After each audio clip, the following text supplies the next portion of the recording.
After his victory, the racer asked to be draped in another nation's flag. Why would a Brazilian choose to carry the Austrian flag? It wasn't a mistake, nor was it betrayal. It was his way of honoring a fellow driver who had just lost his life in a tragic accident. At the same time, he wanted to call for greater attention to driver safety in Formula One. 1994 was perhaps the worst year in F1 regulations. In the name of making races more exciting, the organizers banned electronic driver assist systems. This decision only increased the risks for drivers.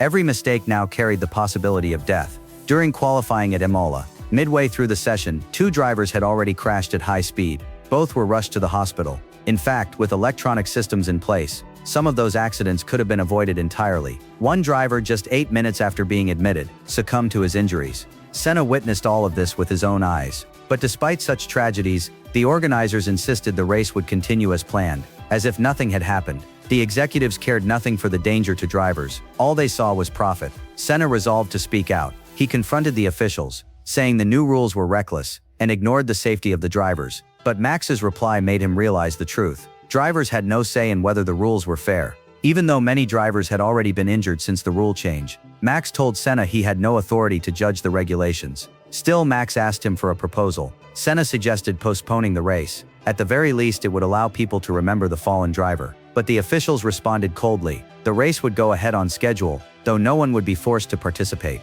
Senna looked at the flag in front of him, powerless.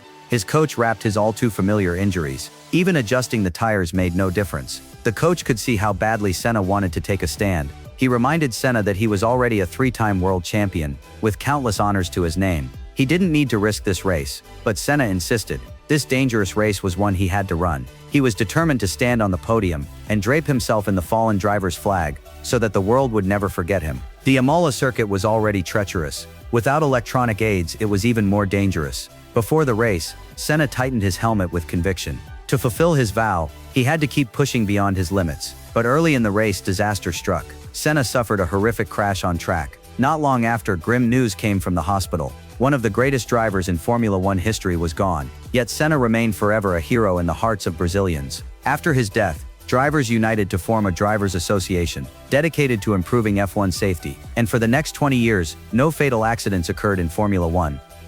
Then one day I got into the go-kart that Milton, my dad, built for me. And that's when I found myself, for real. It was just me, the car, and the track. Just me and time. That's it. I'm a racing driver. And for a driver, the battle is always against time.